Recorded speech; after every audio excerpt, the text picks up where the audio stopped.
Nous sommes lundi, c'est l'heure des informations sur la télévision de la famille. Il est vivant, l'agneau immolé pour le salut du monde est vivant et sa résurrection a été célébrée ce dimanche à travers le monde entier. Les échos donc de la célébration de Pâques à l'église de la mission apostolique de Karpala pour vous dans cette édition. Mesdames, Mesdemoiselles, Messieurs, bonsoir. Merci de vous informer sur la télévision de la famille. Les fidèles chrétiens ont célébré ce dimanche 4 avril la fête de Pâques, une célébration qui symbolise la résurrection de Christ, victoire sur le péché et la mort. À l'occasion donc, nos reporters Gédon Tapsova et Odette Zongena ont communié avec les fidèles du temple Shalom de la mission apostolique de Karpala. L'ambiance pour vous dans ce télémoin. Les chrétiens du monde entier célèbrent ce 4 avril 2021 la victoire de Christ sur la mort et sur le péché. Les fidèles du temple d'adoration Shalom de la mission apostolique Sisa Karpala ne sont pas restés en marge de cette commémoration. Ils ont pris d'assaut l'église, manifestant ainsi leur joie, leur allégresse et leur amour ressuscité qui a délivré les hommes, les femmes, les personnes âgées, les adultes, les jeunes, les enfants, pour dire en un mot toute l'humanité. La louange et l'adoration occupent une place de choix dans le chronogramme du culte du jour. Les différents groupes ont fait montre de leurs talents musicaux dont les effets produisent ces résultats.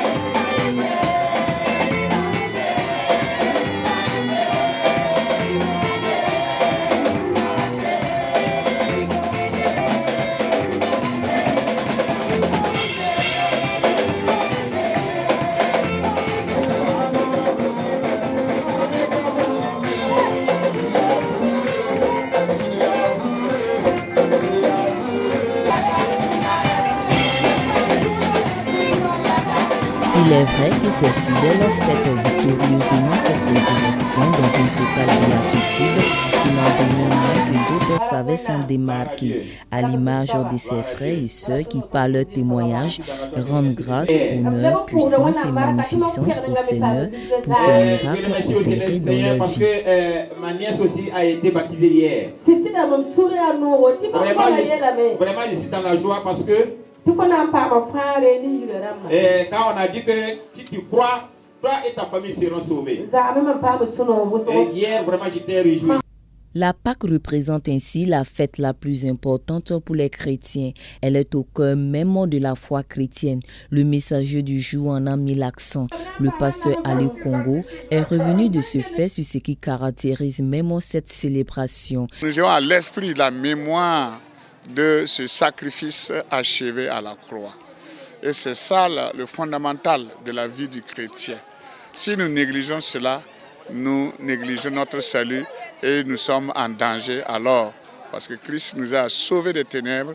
Nous devons non seulement ne pas y repartir, mais au contraire, savoir que nous devons mener une nouvelle vie et marcher pour que d'autres également puissent quitter les ténèbres et nous rejoindre dans la lumière. Il a par la suite insisté sur le fait que ce triomphe de l'agneau immolé ne devait être un sujet de doute, mais plutôt devait amener les rachetés à un abandon de soi, un engagement total pour l'œuvre de Dieu.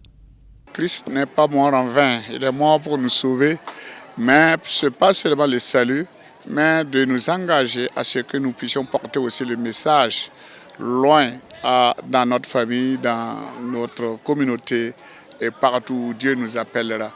Par sa résurrection, Christ a donné tout pouvoir pour chasser les démons, pour annoncer la bonne nouvelle aux pauvres, pour guérir les malades ainsi que ceux qui ont le cœur brisé, pour proclamer la délivrance aux captifs et la liberté aux personnes opprimées. Moment alors propice pour l'homme de Dieu de mettre en exergue cette recommandation. Au nom puissant de Jésus, Saint-Esprit de Dieu, agis maintenant, intervient, manifeste ta gloire, manifeste ton Saint-Nom. Voilà donc à l'issue de ce culte les réactions des fidèles chrétiens au micro de nos reporters. Ce culte-là, particulièrement, moi, ça m'a touchée parce que j'étais vraiment dans la joie je me dis que sans cette résurrection-là, on ne serait pas ici. Voilà. Donc je me dis que si on est réunis ici, c'est parce que Jésus-Christ, il est mort et il est ressuscité. Donc franchement, c'est ça qui a vraiment attiré mon attention et vraiment c'est ce qui fait ma joie en fait aujourd'hui. Et je suis vraiment dans la joie de rendre grâce à Dieu pour cela. Vraiment très très très génial, propre, parce que je dirais que c'est une fois en passant, une fois, je dirais que des choses annuelles que nous fêtons dans cette église. Et nous, à Pâques, c'est quelque chose de très important dans la vie d'un chrétien. Donc c'est la raison pour laquelle nous avons sorti massivement aujourd'hui pour pouvoir y fêter. Et moi, particulièrement, ce que j'ai senti, en réalité, j'ai senti la présence de Dieu en ce jour. Et comme cela n'a jamais été, et vraiment c'était efficace, je rends gloire à Dieu. Aujourd'hui, c'est le jour de dimanche. Le pasteur a dit que si quelqu'un se fait de mauvais, il ne faut pas le faire mauvais. Mais si tu veux le faire mauvais, c'est pas bien. La manière dont ils ont fait Jésus-Christ. Bon, je me suis trouvée comme si j'étais là-bas. Et puis, bon, ça m'a vraiment touchée. Cette partie vraiment m'a vraiment touchée. Ils ont vraiment, les gens ont voulu qu'on le crucifie, pourtant il n'a rien fait.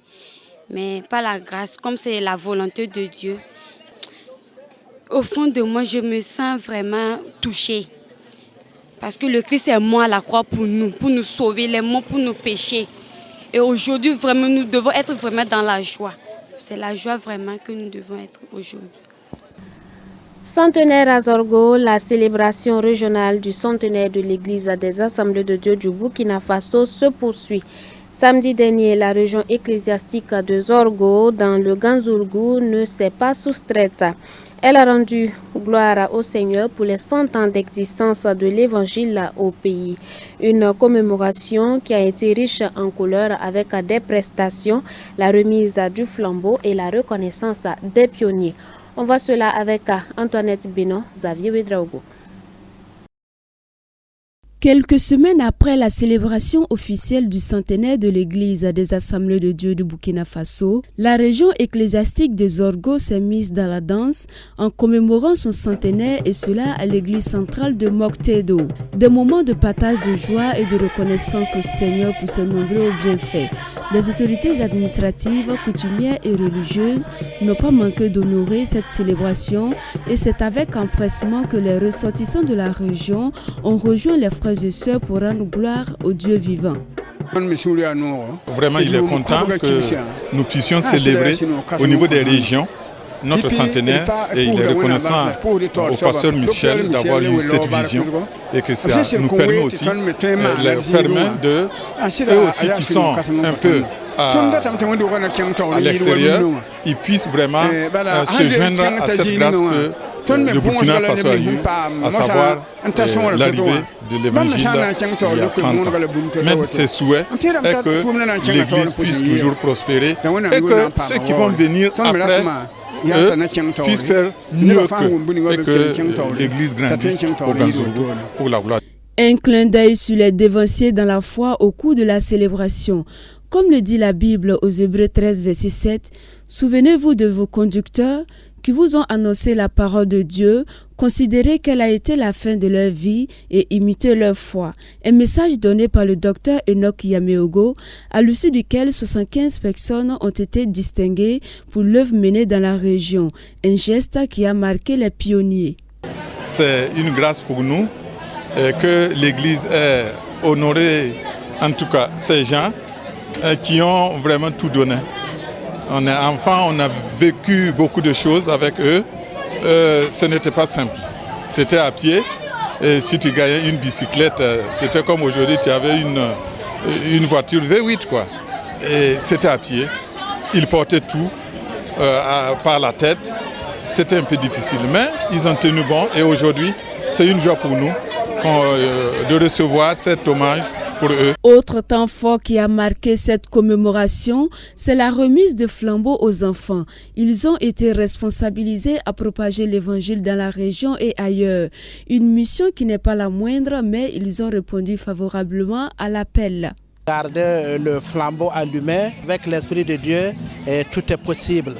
Voilà, donc je sais que nous allons pouvoir en tout cas garder ce flambeau qui nous a vraiment été si bien cher.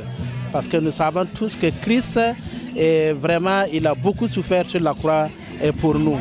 Et nous ferons tout pour que cette souffrance ne soit pas vaine, afin que d'autres aussi âmes puissent être sauvées.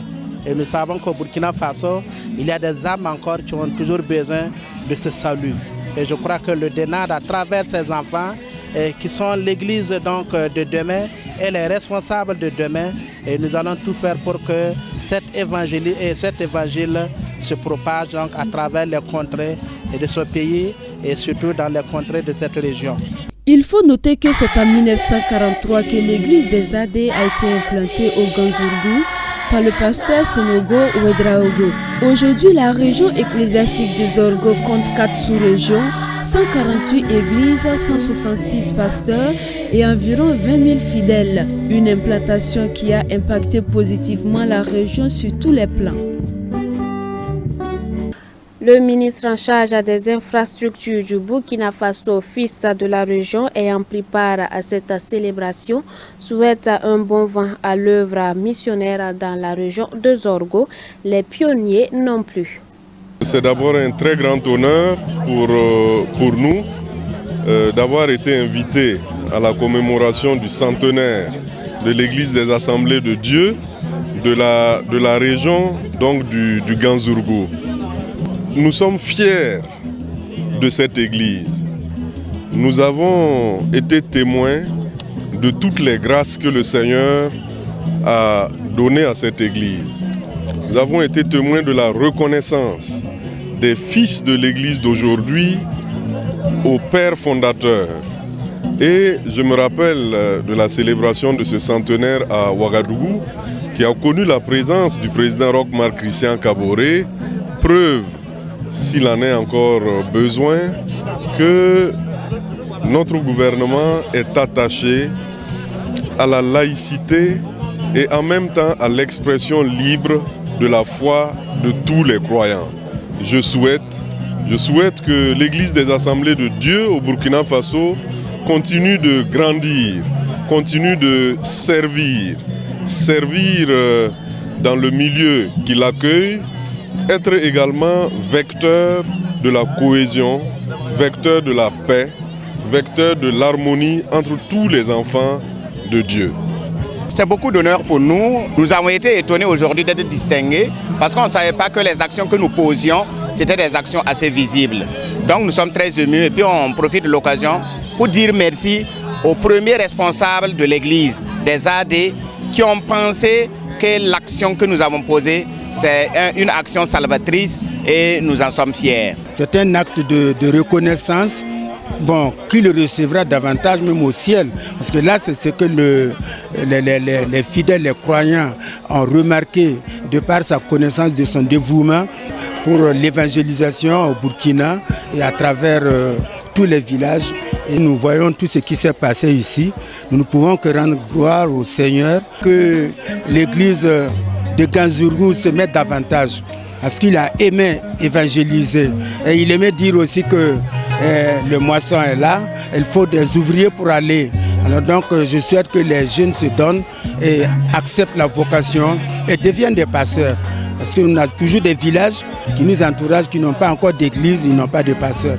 C'est bien de donner le flambeau aux enfants, mais maintenant à nous, les parents, de vraiment les pousser, de les enseigner, d'abord par notre exemple et maintenant par la parole de Dieu et la prière. Mais ce que je voudrais juste dire, c'est à l'endroit des pasteurs.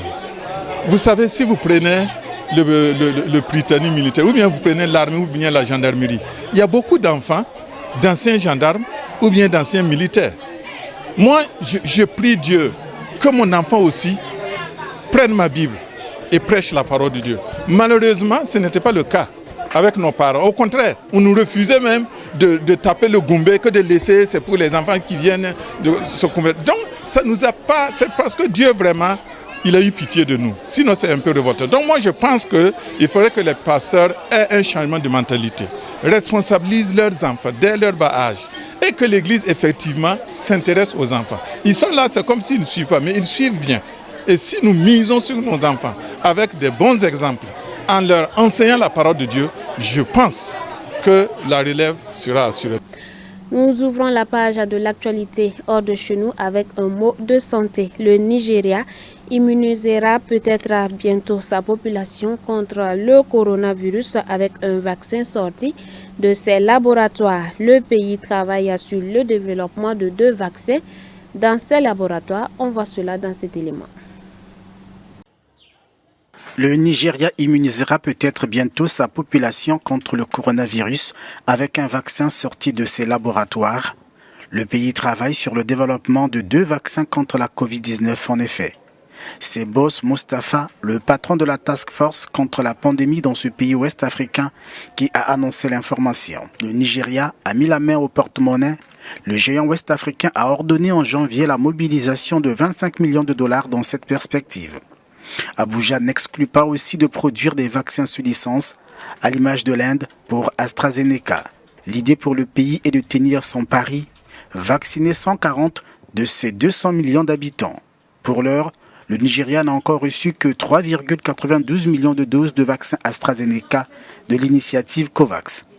Le pays a déjà enregistré environ 163 000 cas de coronavirus pour 258 décès depuis le début de la pandémie.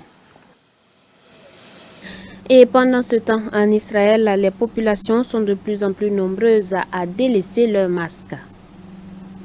Dans les rues, les Israéliens sont de plus en plus nombreux à délaisser leurs masques. Une liberté qui pourrait bientôt être approuvée par les autorités. Dimanche soir, l'équipe en charge de la lutte contre le Covid-19 s'est réunie pour sujet le système éducatif et l'obligation de porter un masque dans les espaces publics. La plupart des personnes présentes ont recommandé d'annuler l'obligation de porter un masque en extérieur, exception faite lors des rassemblements de masse.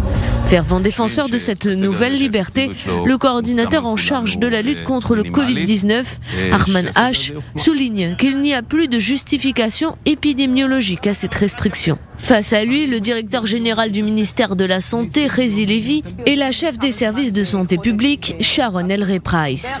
Tous deux préfèrent attendre. Ils craignent que le retrait des masques en plein air n'encourage les Israéliens à ne plus en porter dans les espaces clos. Malgré tout, les forces de l'ordre ont reçu l'ordre de ne plus verbaliser les Israéliens sans masque, mais de se concentrer sur le respect de l'obligation d'isolement imposée aux personnes qui reviennent de l'étranger. Après le port du masque, l'équipe a abordé la question du système éducatif. Dans le cadre d'un programme pilote, pour le moment, le système de capsule a été annulé pour les élèves de CE2. Les cours de première et terminale en présentiel peuvent également reprendre avec la totalité des élèves si 90% d'entre eux détiennent le passeport vert. Si le système de capsule est maintenu dans de nombreuses classes, il devrait être progressivement levé. À l'aube du premier jour de la semaine, alors que les 2 maris se rendaient au sépulcre de Jésus pour embaumer son corps, un ange du Seigneur leur apparut devant la tombe et dit « Il n'est point ici, il est ressuscité comme il avait dit. » Sachons une chose, tout ce que Jésus dit s'accomplit toujours. Il nous a sauvés à travers la croix. Notre part est de présenter aujourd'hui Jésus, crucifié, enseveli, ressuscité et glorifié au monde entier. Au nom de la télévision de la famille, nous vous souhaitons une excellente fête de Pâques. Recevons Christ crucifié, ressuscité chez nous, dans nos familles et dans nos cœurs. Bonsoir chez vous. Merci à vous qui nous avez reçus depuis le Ganzourgo.